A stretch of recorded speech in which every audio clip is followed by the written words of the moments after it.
આજે અમારે રાજકોટની ચેનલ બિગ મોદી ટીવી ફરીથી નરેન્દ્રભાઈ મોદીના જે કાર્યક્રમ છે ત્યાં કૂપન કાઉન્ટર છે અને ત્યાં અમે આવી ચૂક્યા છીએ અને રાજકોટની આ ચેનલ અવારનવાર આ શ્રમિક અન્નપૂર્ણા યોજના જે ગુજરાત મકાન અને અન્ય બાંધકામ શ્રમયોગી કલ્યાણ બોર્ડ દ્વારા ચલાવવામાં આવે છે. ગુજરાતના જે શ્રમિકો જે છે એ શ્રમિકો વધુમાં વધુ પૌષ્ટિક ભોજન મેળવે અને ખરેખર તો નરેન્દ્રભાઈ કાયમ એમ કહે છે આપણા દેશના વડાપ્રધાન કે જ્યારે કોઈ શ્રમ કરનાર હશે તો એની તંદુરસ્તી સાચવવાની જવાબદારી સરકારની છે. એટલે શ્રમ કલ્યાણ બોર્ડ દ્વારા જે સહાય આપવામાં આવે છે અને ગુજરાતના જે મુખ્યમંત્રી સાહેબ છે અને આપણે અત્યારે જોઈ રહ્યા છીએ કે આપણે કેવું રસપ્રદ ભોજન જે શ્રમિકોને આપવામાં આવે છે. તો આ હું તમને એના બતાવી રહ્યો છું કે અત્યારે મોટાભાગનું ભોજન વિતરણ થઈ ગયું છે. અત્યારે 10:30નો સમય છે અને આ અત્યારે આટલું પૌષ્ટિક ભોજન શ્રમિકોને આપવામાં આવે છે.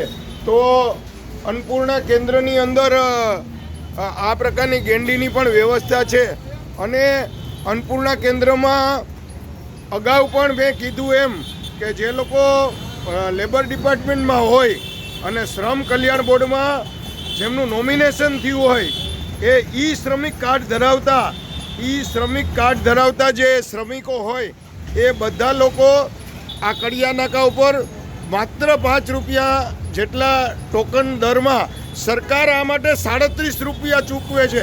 ફરીથી હું તમને કહું છું કે શ્રમિકો દ્વારા માત્ર 5 રૂપિયામાં પૌષ્ટિક ભોજન આપવામાં આવે છે અને સરકાર આ થાળી દીઠ 37 રૂપિયા ચૂકવે છે.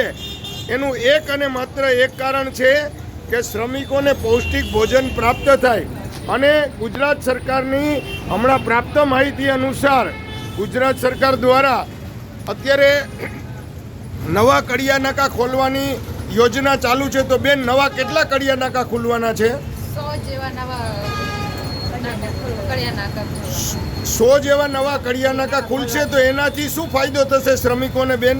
શ્રમિકોને એટલો ફાયદો થશે કે બિચારાની પરિસ્થિતિ નબળી હોય ને તો આ 5 રૂપિયામાં ભરપેટ ભોજન જમી શકે.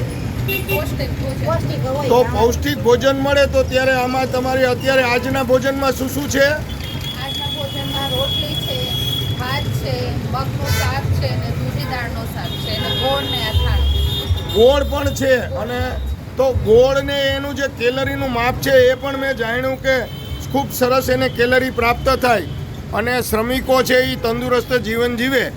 તો સવારે તમારું આ કડિયા નાકું કેટલા વાગે ખુલી જાય છે? 7 વાગ્યાથી કેટલા વાગ્યા સુધી ચાલુ હોય છે? 11 વાગ્યા સુધી. તો ભોજનમાં તમે કેટલી રોટલી આપો છો? 5 રોટલી, એક ટિફિનમાં 5 રોટલી. એક ટિફિનમાં 5 રોટલી આપો છો. શાક કેટલું આપો છો? 100 ગ્રામ એક શાક, બીજો શાક એ 100 ગ્રામ અને 100 ગ્રામ થાય. 2 પ્રકારના શાક 100 ગ્રામ આપવામાં આવે છે અને રાંધેલા સારી ક્વોલિટીના પૌષ્ટિક ભાત પણ 100 ગ્રામ આપવામાં આવે છે. અને એ સિવાય જે આ બરણીમાં છે શું છે? 25 ગ્રામ ગોળ આવે ને એક પેકેટ અથાણું. 25 ગ્રામ ગોળ આપવામાં આવે છે ને એને અથાણું પણ આપવામાં આવે છે. તો આવી રીતે શ્રમ કલ્યાણ બોર્ડની સરકારશ્રીની આપણા વાલા વડાપ્રધાન નરેન્દ્રભાઈ મોદી અને માનનીય કેબિનેટ મંત્રી શ્રી બળવંતસિંહ રાજપૂત સાહેબ આ બાબતે ખૂબ અંગત રસ લઈ અને આ કડિયા નાકા આગામી સમયમાં 100 ખુલશે. અને અત્યારે ગુજરાત રાજ્યની અંદર કુલ 290 કડિયા નાકા ચાલુ છે. કુલ 290 કડિયા નાકા ચાલુ છે. તો આ 290 કડિયા નાકાની અંદર અનેક શ્રમિકો આમાં ભોજન લઈ રહ્યા છે. તો આ માટે રજિસ્ટ્રેશન માટે દર અઠવાડિયામાં 2 થી 3 વખત જ્યારે પોતાના આધાર કાર્ડ કે કંઈ પણ લઈને આવે અને ત્યારે એને આ કડિયા નાકામાં રજિસ્ટ્રેશન કરી દેવામાં આવે છે. અને એનું શ્રમિક કાર્ડ માટેનું એક મશીન પણ છે. શ્રમિક કાર્ડ માટેનું એક આ મશીન પણ તમને બતાવું છું. તો એ મશીન દ્વારા એનું ટોકન નીકળે છે. તો આ કાયદેસરનું ડિજિટલ રીતનું અને એકદમ પ્રમાણિક અને સ્વચ્છ રીતે થતો સરકારનો વહીવટ છે. આની અંદર કોઈ પણ જાતનું ગરબડ છે નહીં.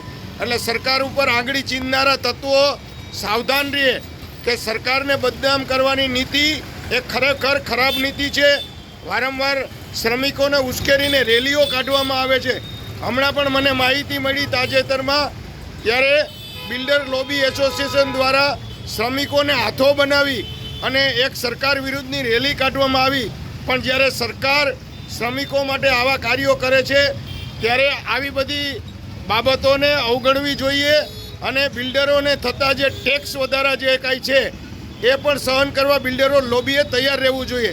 કારણ કે જમીન અને મકાનની અંદર ખૂબ આપણે ઊંચા ભાવ લેવામાં આવે છે. તો સરકારશ્રીની આ બધી બાબતોને, સારી બાબતોના આ વિડીયોને વધુમાં વધુ લોકો સુધી શેર કરજો. તો આ કડિયા નાકાના જે લોકો છે તેમને ધન્યવાદ, થેન્ક યુ વેરી મચ, આભાર.